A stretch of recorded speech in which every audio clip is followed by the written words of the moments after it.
Baik, selamat siang Ibu dan teman-teman. Perkenalkan, nama saya Helang Francisca Jaha dari kelas B semester 1 Prodi Ilmu Kesehatan Masyarakat. Di sini saya akan menjelaskan tugas tentang hubungan dokter dan pasien. Artikel yang saya ambil berjudul Hubungan antara dokter dan pasien dalam konteks komunikasi terapeutik. Apa sih hubungan terapeutik itu? Hubungan terapeutik ini bertujuan untuk membantu seorang klien atau seorang pasien mengurangi beban masalah atau beban pikirannya dengan cara berkonsultasi kepada seorang konselor, atau konselor di sini adalah seorang dokter.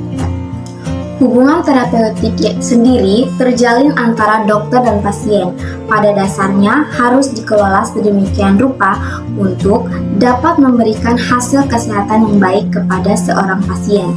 Untuk mewujudkan hubungan terapeutik yang baik, dibutuhkan kompetensi komunikasi yang baik oleh dokter, selain hanya mengandalkan pengetahuan yang dimiliki untuk mengobati.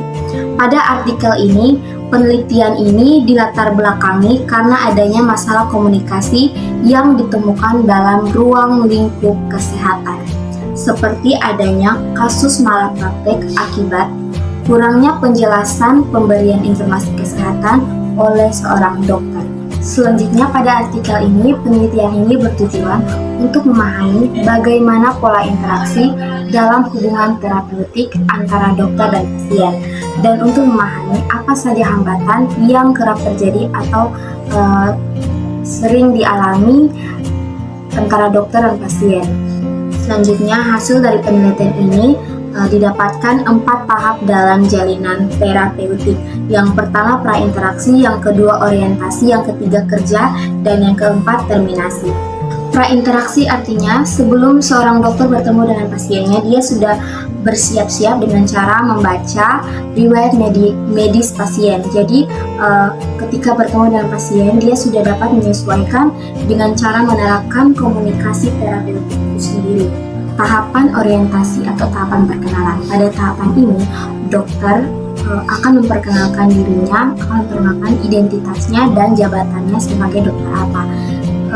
Pada saat ini juga pasien dapat menilai pada saat dokter menyambutnya pertama kali. Di situ pasien akan merasa bahwa dokter tersebut terbuka dan siap untuk melayaninya dengan tulus hati. Yang ketiga, tahapan kerja atau working. Pada tahap ini, saatnya dokter akan menjalankan perannya untuk mengobati seorang pasien. Pada tahap ini dijelaskan bahwa seorang dokter membutuhkan kepercayaan dan kesediaan seorang pasien agar menceritakan apa saja keluhan yang dialaminya, apa saja penderitaan yang sedang dialaminya. Di dalam tahap kerja ini terdapat 4 aspek. Yang pertama, aspek empati, di mana aspek empati ini dibutuhkan oleh seorang dokter dan seorang pasien, di mana pasien itu merasa bahwa dokter ini mendukung atau mendengar apapun keluhan yang diberikannya. Yang kedua, ada aspek kepercayaan. Di sini dokter membutuhkan kepercayaan dari seorang pasien, di mana ketika dokter akan menangani sebuah kasus penyakit dari seorang pasien, dokter ini membutuhkan kepercayaan agar pengobatan atau operasi yang akan dilakukan itu bisa berjalan dengan baik. Yang keempat, tahapan terminasi. Tahapan ini di mana seorang pasien akan ditanya oleh dokter apakah penyakit yang dialaminya atau penderitaan yang dialaminya itu sudah berkurang. Di sini pasien akan merasa bahwa dokter tersebut sikapnya masih sama seperti di awal sikapnya itu. Seperti kan awalnya kan tadi sudah dijelaskan pada tahapan orientasi, dokter harus menyapa pasien dengan baik sehingga pasien itu beranggapan bahwa dokter itu menerima atau siap mendengarkan segala keluhannya.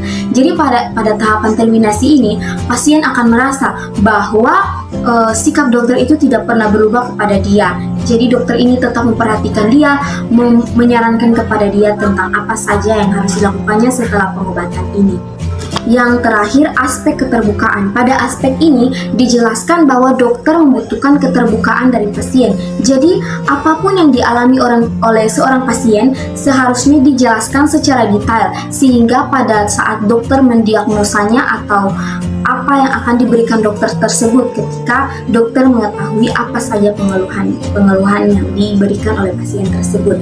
Jadi disarankan kepada seorang pasien agar ketika berhadapan dengan seorang dokter memiliki aspek keterbukaan. Jadi dia terbuka, apa saja yang sedang dialaminya itu dia jelaskan kepada dokter tersebut.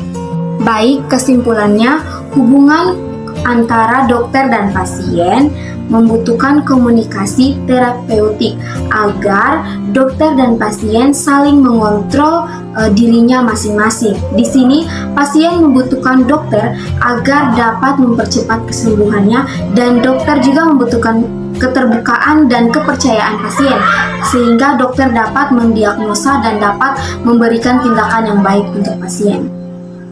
Sekian materi yang dapat saya sampaikan. Jika ada salah, mohon dimaafkan. Terima kasih.